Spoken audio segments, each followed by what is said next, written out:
Welcome back. Have you ever wondered how the rise of religion in different countries impacts modern day history? I know I certainly have. I've wondered about Spain and how it's come to be what it is today with its rich architecture and Islamic history. To help us learn about the history of Islam in Spain, let's sit down with Tariq Mahmood.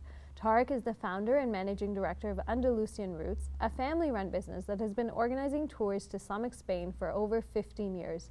Let's see what Tariq has to say about the importance of Islamic Spain. Welcome to the show, Tariq. Thank you for inviting me. So how did you get into, Spain and be interested in the history? Well, the story started a long time ago, approximately coming on to 30 years now. And there was a group of friends with, you could say, first generation growing up in the West, in the UK. And we wanted to do something different, travel to somewhere different. And we decided to take a road trip to Spain. That's just like that, you guys picked Spain? Yeah, because everybody around us in school, friends, etc., the non-Muslim community, our English friends, they would go to Spain. Everybody would talk about being on holiday in Spain, so we thought, okay, let's go to Spain. It's nice and hot, and there's beaches. So we got a van, and 6, 7 of us. We went and got a tent. We bought a tent, bought some shopping from our local equivalent of, what do you have here, Walmart, or we have Tesco's. Yeah. So we bought groceries and we hit the road, not really knowing exactly where we're going to go, but we knew we were heading for Spain, southern Spain. And we had an idea that there was some history, Islamic history, which would be interesting, but that wasn't really the intention at the time. And that was it. We just drove through France. When we got tired, pitched the tent, went to sleep, had some food, went to sleep, got up in the morning and then hit the road again. And then as we got into Spain, something was completely different. It didn't feel like I was in Europe anymore. It didn't feel like you could say, Western. It felt more like being at home somehow. So names of places, the flowers, the plants, the trees, the fruits. And then the further south you got, even the features of the people that you was coming across seemed different. And then eventually when we reached Granada and Cordoba, and then we saw the monuments that were there, the history, the heritage that was there, that was it, as they say, a life-changing experience. My life literally changed at that moment. And up until that point, growing up in the West, it was like juggling with your identity. Having grown up in the West, in England, your language was English, your culture, you followed the local, whatever was going on at the time. But you was being made not to fit in somehow. And then you try and connect with your ethnic identity. So I went to Pakistan, and that was a culture clash. And Pakistan is your home country? Okay. Yeah. So I come from Azad Kashmir, and I came over when I was 6 years old, and then I went back for the first time when I was like 18, and that was a huge culture clash. So at what point did you start to think, I want to learn more about Islam and the history of Islam, and how did that connect to your trip to Spain? I was always kind of interested in history, just general history, some Islamic history, but then when I went to Spain, because up until that point I was trying to find out where I fitted in, and at the same time you're being told that as a Muslim or Asian you have nothing to do with the West, or Islam has nothing to do with the West. It's alien, it's the other, it's something strange. And then suddenly you're in this place in the West which has a history that goes back over 1300 years, and you're standing in monuments which are older than the castles that your school trips would take you to. And it makes you feel that, well, hold on, I do have a history here and I do belong here. And anybody who tells you that Islam and Muslims don't belong in the West, then the problem is with them, not with the reality. The reality is something different. So let's talk a little bit about Islamic history in Spain. So, we often hear terminologies like Islamic Spain, Al-Andalus. What is that actually? Is that the same thing as Spain?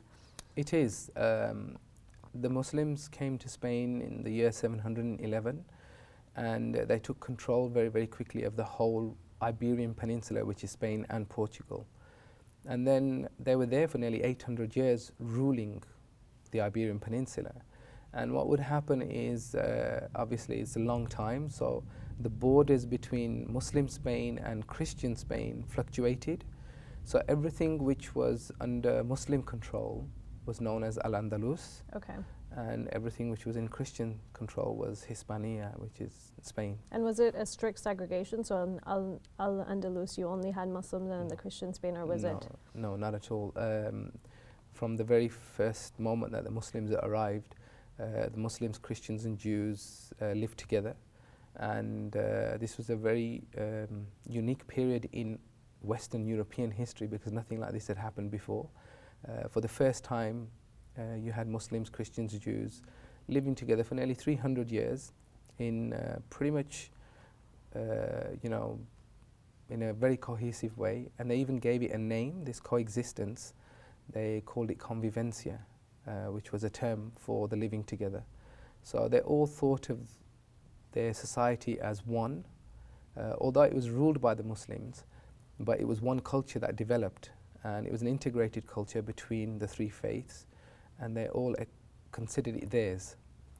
And how did this culture feed into, and excuse my knowledge of history, 'cause it's very limited, how did this feed into the Renaissance and what we know about that? Well, because the Muslims came to Spain and this culture of knowledge developed there, so Europe at this time was in the Dark Ages.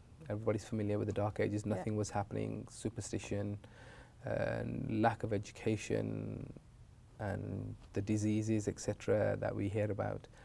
But in the Islamic world, it was very, very bright. There was knowledge, there was philosophy, there was science, there was art, and most of it was happening in the rest of the Muslim world, which is like places like Baghdad and Damascus. Spain happened to be in the west, and so obviously you had the same influence happening here.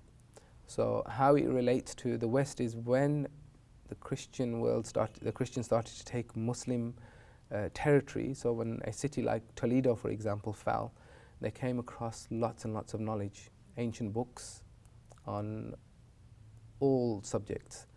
And what took place in Toledo was the largest ever translation effort in history. Wow. So en masse, Arabic books were translated to Latin and some of the other European languages. Then these books in turn were brought to Europe, and some of the big scholars of the time, they traveled to Al-Andalus, to Spain, to Toledo, to translate books, bring them back to Europe, and this sparked the Renaissance, directly sparked the Renaissance. If this knowledge hadn't traveled, people wouldn't have started asking questions. And one of the other things is that the ancient knowledge, like the Greek philosophy of Aristotle, Plato, etc., that had been lost in Europe for the past 700-800 years. People like Ibn Rushd, Averroes, as he's known in the West, he was studied for 200 years in European universities.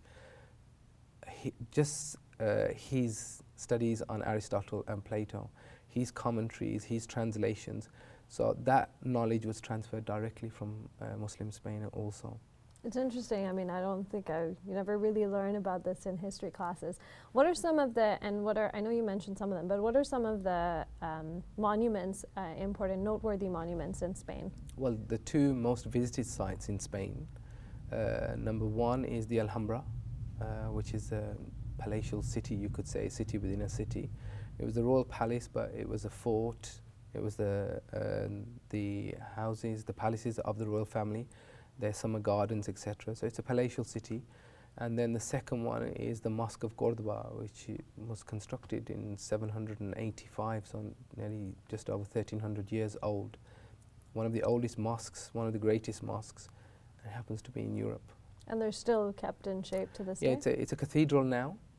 So in the center, a cathedral was built in the middle of it, but the outside structure is still the original mosque. So the architecture, the design, the columns, the arches, etc., still there.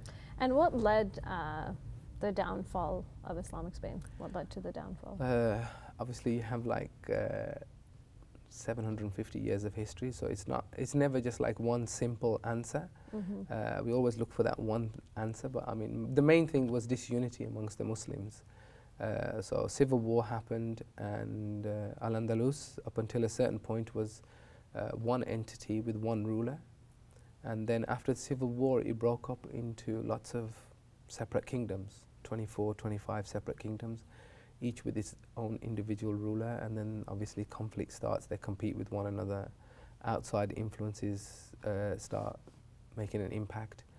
And then because of the weakness and the divisions amongst the Muslims, Christian North started to make inroads and take one kingdom at a time, until finally only Granada held out for another 200 years.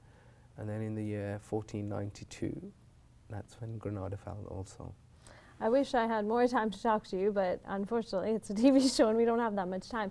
What advice do you have for someone who's interested in learning more about Islamic Spain and its history? Well, Islamic Spain is crucial, especially for a lot of the issues which are going on today. And for young Muslims, it's the bridge between their Islamic identity and the Western world. So I know a lot of young people are going through an identity issue at the moment. They're being made to feel that they don't belong in the West. We're all aware of what's the rise of Islamophobia, etc. So they're looking for an identity, and I think this, the history of Spain bridges that, because it makes us understand that as Muslims we have been here for a long time, and as Muslims we have directly contributed to Western civilization. If Islam hadn't come to Spain, if they hadn't developed the knowledge, if there hadn't been progress in all the subjects that were developed there, and if that knowledge hadn't passed on to Europe, then who knows, maybe we still would have been in the Dark Ages. But it's a direct consequence of that. So, and also for non-Muslims as well, for Europeans, people in the West, for them to go and see this history and understand that it's part of their history. This is part of their heritage. So Islam is a part of their heritage, which goes back older than a lot of the history that we learn about. So we'll leave the rest of the conversation about actually traveling to Spain for our next segment. Thank you very much, Tariq. Thank you. Hey YouTube, we hope you benefited from this video. If you liked it, or if you didn't, let us know in the comments below. And if you're interested in learning more, check out some of our other videos. And don't forget to subscribe so you can get new videos every Monday, Wednesday, and Friday.